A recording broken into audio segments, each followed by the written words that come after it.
Thank you. आज world की one of the finest universities के दीक्षांत समारोह में शामिल होने पर मैं खुद को गौरवान्वित महसूस कर रहा हूं। मैं आपको एक सच बता दूं, मैं कभी किसी कॉलेज से पास नहीं हुआ और आज पहली बार मैं किसी कॉलेज ग्रेजुएशन सेरेमनी के इतना करीब पहुंचा हूं। आज मैं आपको अपने जीवन की 3 कहानियां सुनाना चाहूंगा। ज्यादा कुछ नहीं, बस 3 कहानियां। मेरी पहली कहानी डॉट्स कनेक्ट करने के बारे में है। रीड कॉलेज में दाखिला लेने के 6 महीने के अंदर ही मैंने पढ़ाई छोड़ दी, पर मैं उसके 18 महीने बाद तक वहां किसी तरह आता जाता रहा। तो सवाल उठता है कि मैंने कॉलेज क्यों छोड़ा। एक्चुअली इसकी शुरुआत मेरे जन्म से पहले की है।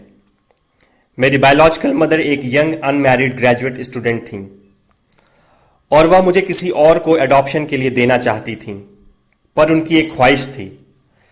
उनकी ख्वाहिश थी कि कोई कॉलेज ग्रेजुएट ही मुझे अडॉप्ट करे।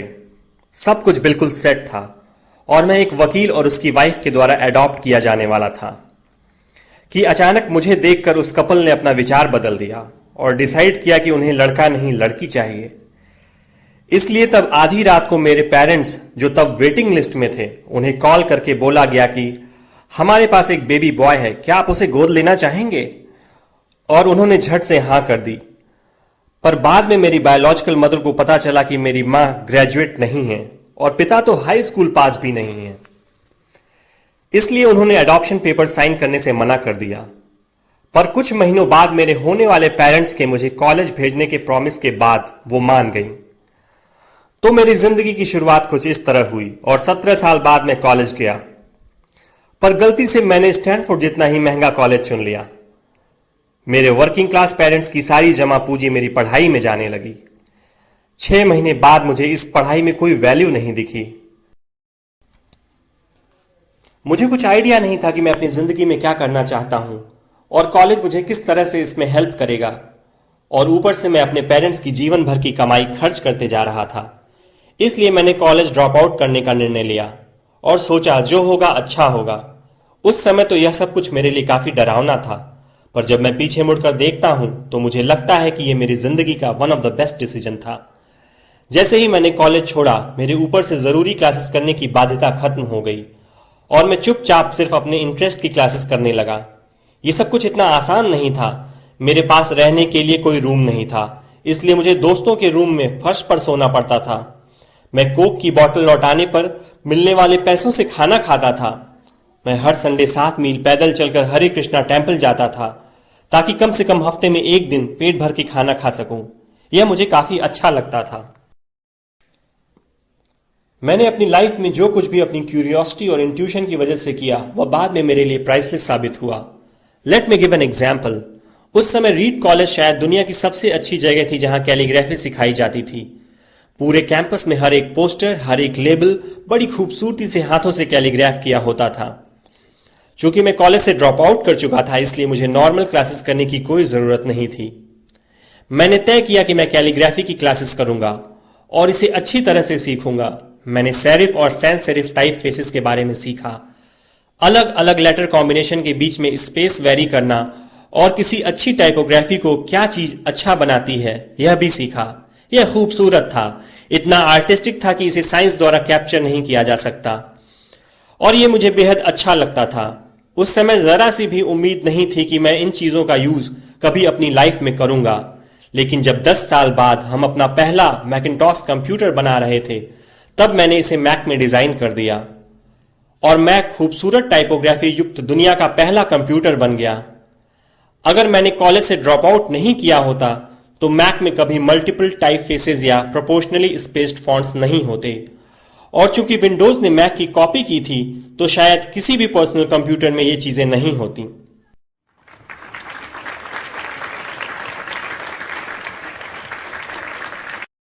अगर मैंने ड्रॉप आउट नहीं किया होता तो कभी कैलीग्राफी की वो क्लासेस नहीं कर पाता और फिर शायद पर्सनल कंप्यूटर्स में जो फॉन्ट्स होते हैं वो होते ही नहीं। ऑफ कोर्स जब मैं कॉलेज में था तब भविष्य में देखकर इन डॉट्स को कनेक्ट करना इम्पॉसिबल था, लेकिन 10 साल बाद जब मैं पीछे मुड़कर देखता हूं तो सब कुछ बिल्कुल साफ नजर आता है। आप कभी भी फ्यूचर में झांककर डॉट्स कनेक्ट नहीं कर सकते, आप सिर्फ पास्ट देखकर ही डॉट्स कनेक्ट कर सकते हैं। इसलिए आपको यकीन करना होगा कि अभी जो हो रहा है वह आगे चलकर किसी न किसी तरह आपके फ्यूचर से कनेक्ट हो जाएगा। आपको किसी न किसी चीज में विश्वास करना ही होगा, अपने गट्स में, अपनी डेस्टिनी में, अपनी जिंदगी या फिर अपने कर्म में किसी न किसी चीज में विश्वास करना ही होगा, क्योंकि इस बात में बिलीव करना कि आगे चलकर डॉट्स कनेक्ट होंगे आपको अपने दिल की आवाज सुनने की हिम्मत देगा, तब भी जब आप बिल्कुल अलग रास्ते पर चल रहे होंगे। And that will make the difference. मेरी दूसरी कहानी लव और लॉस के बारे में है। मैं जिस चीज को चाहता था वह मुझे जल्दी ही मिल गई। वोज और मैंने अपने पेरेंट्स के गैराज से एप्पल शुरू की। तब मैं 20 साल का था।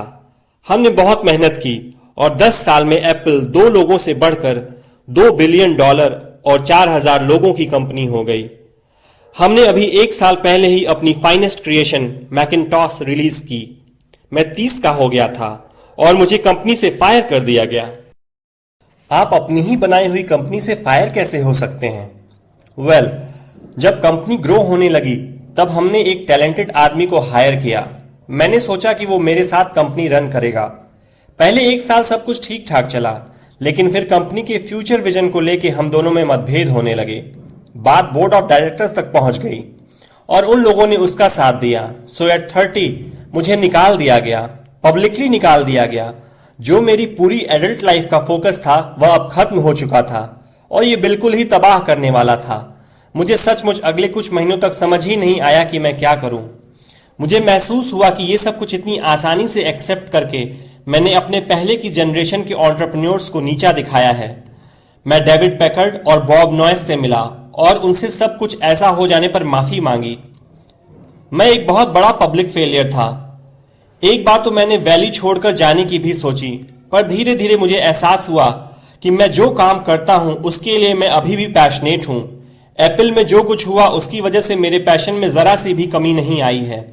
मुझे रिजेक्ट कर दिया गया है, पर मैं अभी भी अपने काम से प्यार करता हूं। इसलिए मैंने एक बार फिर से शुरुआत करने की सोची। मैंने तब नहीं सोचा, पर अब मुझे लगता है कि एप्पल से फायर किए जाने से अच्छी चीज मेरे साथ हो ही नहीं सकती थी। सक्सेसफुल होने का बोझ अब बिगनर होने के हल्केपन में बदल चुका था। मैं एक बार फिर खुद को बहुत फ्री महसूस कर रहा था।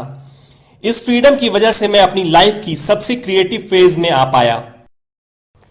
अगले 5 सालों में मैंने एक कंपनी नेक्स्ट और एक दूसरी कंपनी पिक्सर स्टार्ट की और इसी दौरान मेरी मुलाकात एक बहुत ही अमेजिंग लेडी से हुई जो आगे चलकर मेरी वाइफ बनी। पिक्सर ने दुनिया की पहली computer animated movie toy story बनाई और इस वक्त यह दुनिया का सबसे सफल एनिमेशन स्टूडियो है। एप्पल ने एक अप्रत्याशित कदम उठाते हुए नेक्स्ट को खरीद लिया और मैं एप्पल में वापस चला गया। आज एप्पल नेक्स्ट द्वारा डेवलप की गई टेक्नोलॉजी यूज करती है। अब लोरीन और मेरा एक सुंदर सा परिवार है। मैं बिल्कुल श्योरिटी के साथ कह सकता हूं कि अगर मुझे एप्पल से नहीं निकाला गया होता तो मेरे साथ ये सब कुछ नहीं होता। ये एक कड़वी दवा थी, पर शायद पेशेंट को इसकी जरूरत थी। कभी कभी जिंदगी आपको इसी तरह ठोकर मारती है। अपना विश्वास मत खोइए। मैं यकीन के साथ कह सकता हूं कि मैं सिर्फ इसलिए आगे बढ़ता गया क्योंकि मैं अपने काम से प्यार करता था। I love my work. आप रियली क्या पसंद करते हैं यह आपको जानना होगा। जितना अपने लव को फाइंड करना जरूरी है, उतना ही उस काम को ढूंढना जरूरी है जिसे आप सचमुच एंजॉय करते हो। आपका काम आपकी जिंदगी का एक बड़ा हिस्सा होगा और ट्रूली सेटिस्फाइड होने का एक ही तरीका है कि आप वो करें जिसे आप सचमुच एक बड़ा काम समझते हो। और बड़ा काम करने का एक ही तरीका है कि आप वो करें जो करना आप एंजॉय करते हो। यदि आपको अभी तक वो काम नहीं मिला है तो आप रुकिए मत, उसे खोजते रहिए। जैसा कि दिल से जुड़ी हर चीज में होता है, वो जब आपको मिलेगा तब आपको पता चल जाएगा। और जैसा कि किसी अच्छी रिलेशनशिप में होता है, वो समय के साथ साथ और अच्छा होता जाएगा। इसलिए खोजते रहिए, रुकिए मत।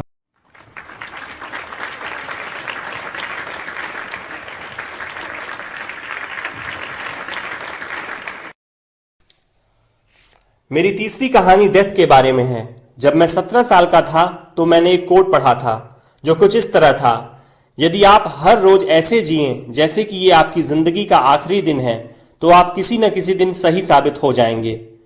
इसने मेरे दिमाग पे एक इंप्रेशन बना दी और तब से पिछले 33 सालों से मैंने हर सुबह उठकर शीशे में देखा है और खुद से एक सवाल किया है, अगर ये मेरी जिंदगी का आखिरी दिन होता तो क्या मैं आज वो करता जो मैं करने वाला हूं? और जब भी लगातार कई दिनों तक जवाब नहीं होता है, मैं समझ जाता हूं कि कुछ बदलने की जरूरत है। इस बात को याद रखना कि मैं बहुत जल्द मर जाऊंगा मुझे अपनी लाइफ के बड़े डिसीजंस लेने में सबसे ज्यादा मदद करता है, क्योंकि जब एक बार डेथ के बारे में सोचता हूं तब सारी एक्सपेक्टेशंस, सारा प्राइड, फेल होने का डर, सब कुछ गायब हो जाता है और सिर्फ वही बचता है जो वाकई जरूरी है। इस बात को याद रखना कि एक दिन मरना है किसी चीज को खोने के डर को दूर करने का सबसे अच्छा तरीका है। आप पहले से ही नेकेड हैं, ऐसा कोई रीजन नहीं कि आप अपने दिल की ना सुने। करीब 1 साल पहले मुझे पता चला कि मुझे कैंसर है। सुबह 7:30 बजे मेरा स्कैन हुआ जिसमें साफ साफ दिख रहा था कि मेरे पैंक्रियाज में ट्यूमर है। मुझे तो पता भी नहीं था कि पैंक्रियाज होते क्या हैं। डॉक्टर ने लगभग यकीन के साथ बताया कि मुझे एक ऐसा कैंसर है जिसका इलाज संभव नहीं है और अब मैं बस 3 से 6 महीने का मेहमान हूं। डॉक्टर ने सलाह दी कि मैं घर जाऊं और अपनी सारी चीजें व्यवस्थित कर लूं, जिसका इनडायरेक्ट मतलब होता है कि आप मरने की तैयारी कर लीजिए। इसका मतलब कि आप कोशिश करिए कि आप अपने बच्चों से जो बातें अगले 10 साल में करते वे अगले कुछ महीनों में कर लीजिए। इसका यह मतलब होता है कि आप सब कुछ व्यवस्थित कर लीजिए ताकि आपके बाद आपकी फैमिली को कम से कम परेशानी हो। इसका यह मतलब होता है कि आप सबको गुड बाय कर दीजिए। मैंने इस डायग्नोसिस के साथ पूरा दिन बिता दिया। फिर शाम को मेरी बायोप्सी हुई, जहां मेरे गले के रास्ते पेट से होते हुए मेरे इंटेस्टाइन में एक एंडोस्कोप डाला गया और एक सुई से ट्यूमर से कुछ सेल्स निकाले गए। मैं तो बेहोश था, पर मेरी वाइफ जो वहां मौजूद थी उसने बताया कि जब डॉक्टर ने माइक्रोस्कोप से मेरे सेल्स देखे तो वह रो पड़ा। दरअसल सेल्स देखकर डॉक्टर समझ गया कि मुझे एक बहुत ही दुर्लभ प्रकार का पैंक्रियाटिक कैंसर है जो सर्जरी से ठीक हो सकता है। मेरी सर्जरी हुई और सौभाग्य से अब मैं ठीक हूं। मौत के इतना करीब मैं इससे पहले कभी नहीं पहुंचा और उम्मीद करता हूं कि अगले कुछ दशकों तक पहुंचूं भी नहीं। ये सब देखने के बाद मैं और भी विश्वास के साथ कह सकता हूं कि डेथ एक यूजफुल बट इंटेलेक्चुअल कॉन्सेप्ट है। कोई मरना नहीं चाहता है, यहां तक कि जो लोग स्वर्ग जाना चाहते हैं वो भी। फिर भी मौत वो मंजिल है जिसे हम सब शेयर करते हैं। आज तक इससे कोई बचा नहीं है और ऐसा ही होना चाहिए, क्योंकि शायद मौत ही इस जिंदगी का सबसे बड़ा आविष्कार है। ये जिंदगी को बदलती है, पुराने को हटाकर नए का रास्ता खोलती है और इस समय नए आप हैं, पर ज्यादा नहीं, कुछ ही दिनों में आप भी पुराने हो जाएंगे और रास्ते से साफ हो जाएंगे। इतना ड्रामेटिक होने के लिए मैं माफी चाहता हूं, पर यह सच है। आपका समय सीमित है, इसलिए इसे किसी और की जिंदगी जीकर व्यर्थ मत कीजिए। बेकार की सोच में मत फंसिए। अपनी जिंदगी को दूसरों के हिसाब से मत चलाइए। औरों के विचारों के शोर में अपने अंदर की आवाज को, अपने इंट्यूशन को मत डूबने दीजिए।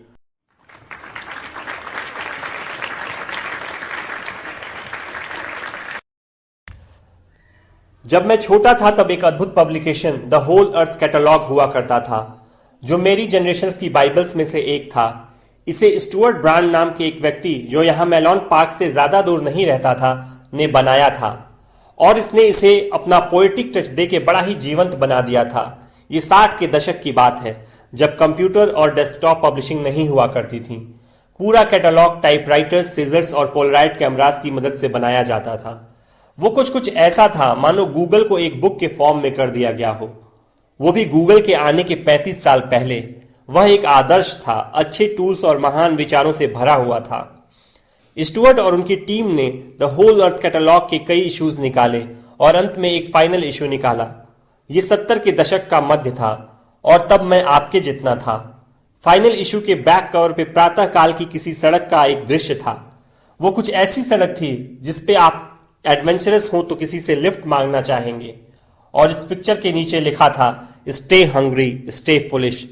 ये उनका फेयरवेल मैसेज था जब उन्होंने साइन ऑफ किया, स्टे हंग्री स्टे फुलिश। और मैंने अपने लिए हमेशा यही विश किया है, और अब जब आप लोग यहां से ग्रेजुएट हो रहे हैं तो मैं आपके लिए भी यही विश करता हूं, stay hungry stay foolish. Thank you all very much.